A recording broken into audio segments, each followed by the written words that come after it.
we have 200 myths of a global flood that destroyed a prehistoric civilization found all around the world, a global cataclysm. These myths mix up a number of different effects. They mix up bolts of fire from the sky. They mix up volcanoes suddenly erupting. They include earthquakes, and they include flood, global flood, a flood that floods everything, that is capable of submerging lands. And this is why I'm very interested in the epoch called the Younger Dryas, which unfolded between 12,800 and 11,600 years ago. It's why we call our series Ancient Apocalypse. I was going to say, what's the apocalypse bit? Well, the apocalypse bit is that the Younger Dryas, that's a name given by climatologists to an episode of really weird climate that took place at the end of the last ice age. They call it the Younger Dryas after a species of alpine flower that flourishes in extremely cold weather.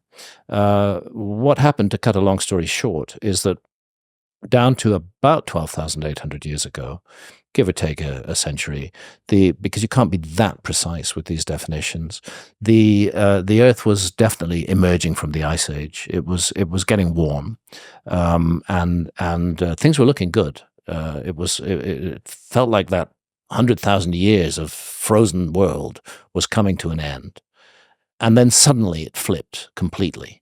And you have sudden sea level rise. You have a plunge in global temperature, so that suddenly, almost overnight, it is as cold as it was as the absolute peak of the last ice age. This happens suddenly, and it happens right around the world. Worse, of course, in northern and deep southern latitudes, and much less vicious in its effects in tropical and equatorial zones. But a massive, massive event. This is the time, precisely that window, when all the big megafauna of the Ice Age go extinct.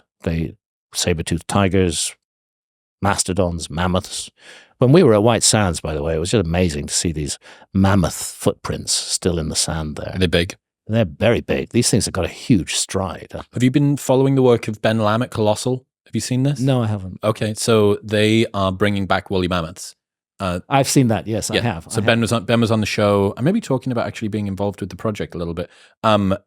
Just to tangent off before you tell us more about Younger Dryas, the reason, one of the reasons that they're looking at bringing them back, that they think that by putting them in the higher latitudes, these animals will be able to compact down the snow and reflect back more sun. Interesting. So they'll be able to use a extinct species to help combat modern global warming.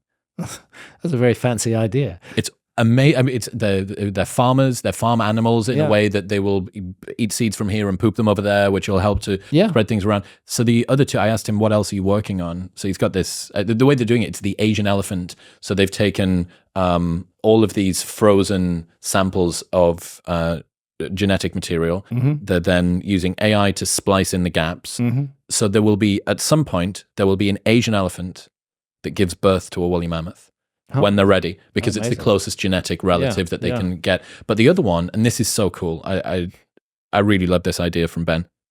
He said that, I was like, what else do you want to bring back?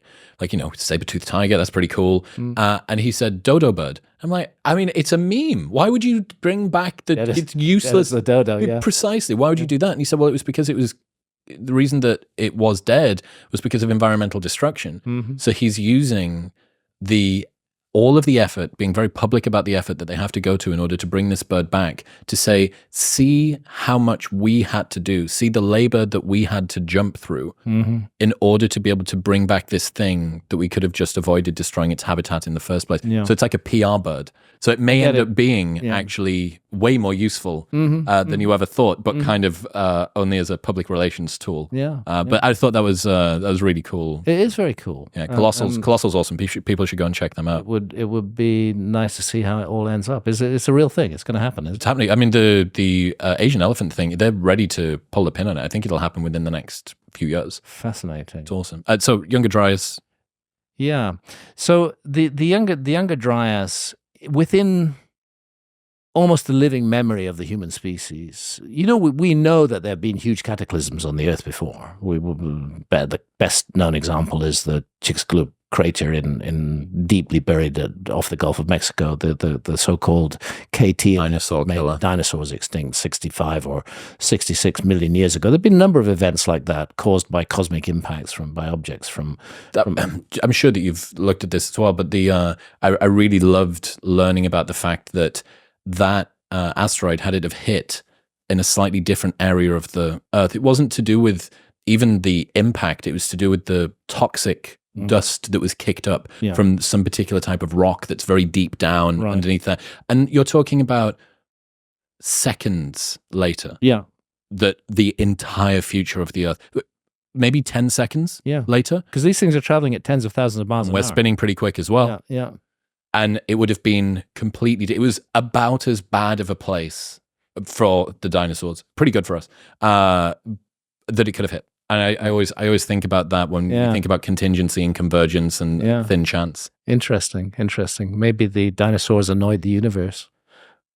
Perhaps they weren't. They weren't tracking their precession sufficiently well. They didn't know their wobble. Yeah. Anyway, sorry, Younger Dryas. I keep distracting. Yeah, it's not a distraction. It's relevant. The point is that there have been a number of extinction level events on our planet.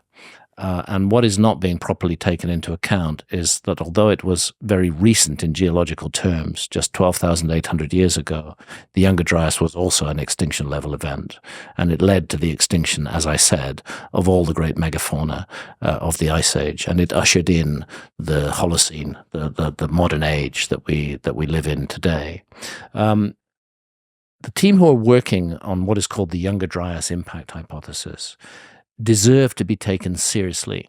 Their opponents in science try to paint them as some sort of lunatic fringe.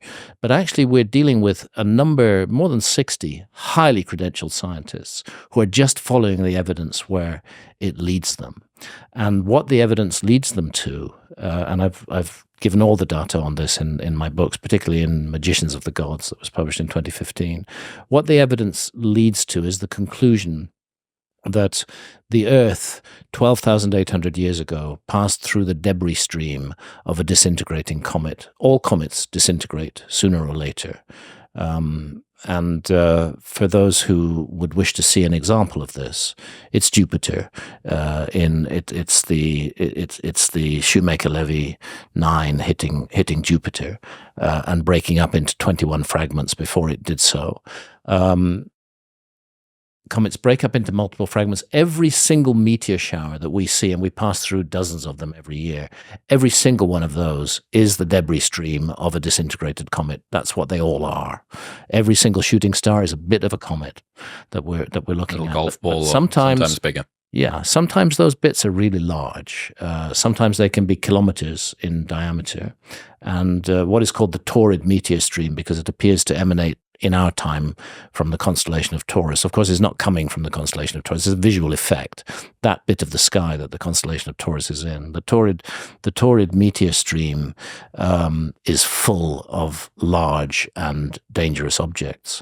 And it's also full of smaller objects. When I say smaller, they might be 100 or 200 meters in diameter instead of 2 or 3 kilometers in diameter.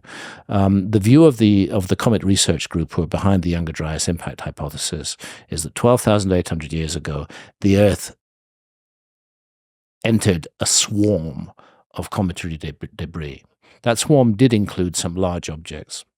And they reckon that's why the North American ice cap went into a sudden meltdown 12,800 years ago, unleashing floods on an enormous scale and raising sea levels, very oddly at a time when global temperatures were sinking. Normally, you get sea level rise when global temperatures are rising, but they plunged during the Younger Dryas, and yet you have sea level rise. They think that some large objects hit the North American ice cap and some hit the Northern European. Multiple, not single large impact. No.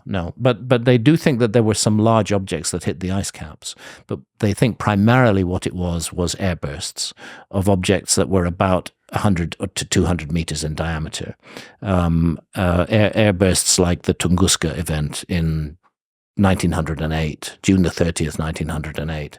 Nobody disputes that was a bit of a comet. It almost certainly was a comet that fell out of the Taurid meteor stream, because that is the peak of what's called the Beta Taurids in precisely 30th of June.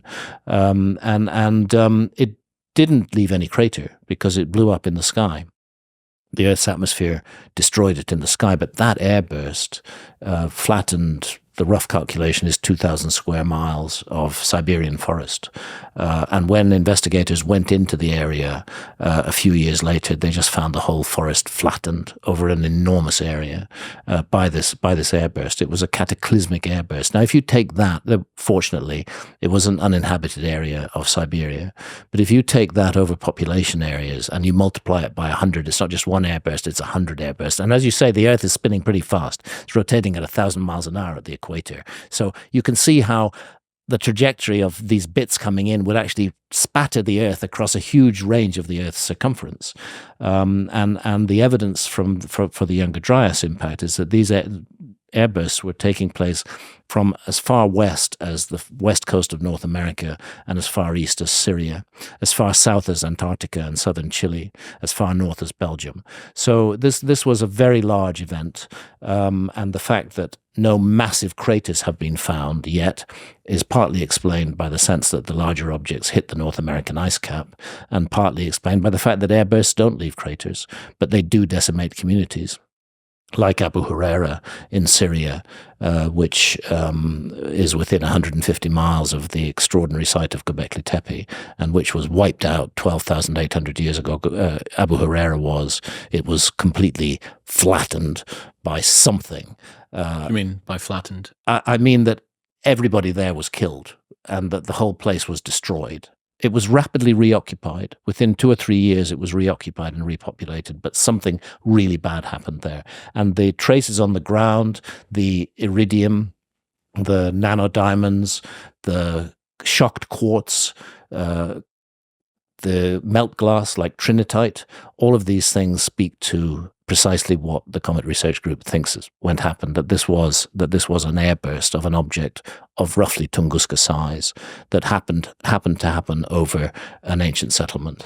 Over the span of about a year, I tried pretty much every green string that I could, trying to work out which one was best, and I came across AG1 and have stuck with it for over 3 years because it's the best. I know that you might be skeptical about taking anything that replaces food. This isn't supposed to replace food. It's just foundational nutrition. It's insurance for the days when you don't actually get what you're supposed to eat in your diet. No matter whether it's because you're stressed, because you're busy, because you're tired, it's difficult to get everything we need from our diet, no matter how hard we try. And that is why I've used AG1 every single day for over 3 years. Since 2010, they've improved the formula 52 times in the pursuit of making the highest quality functional nutrition supplement on the planet. Best of all, there is a 90-day money-back guarantee. So if you're not sure, you can buy it and try it every single day for 3 months. And if you don't like it, they'll give you your money back. Right now, you can get a year's free supply, vitamin D3, K2, 5 free AG1 travel packs, and that 90-day money-back guarantee with your first subscription by going to the link in the description below or heading to drinkag1.com/modernwisdom. That's drinkag1.com/modernwisdom.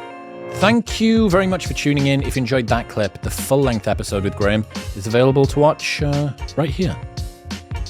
Go on, press it.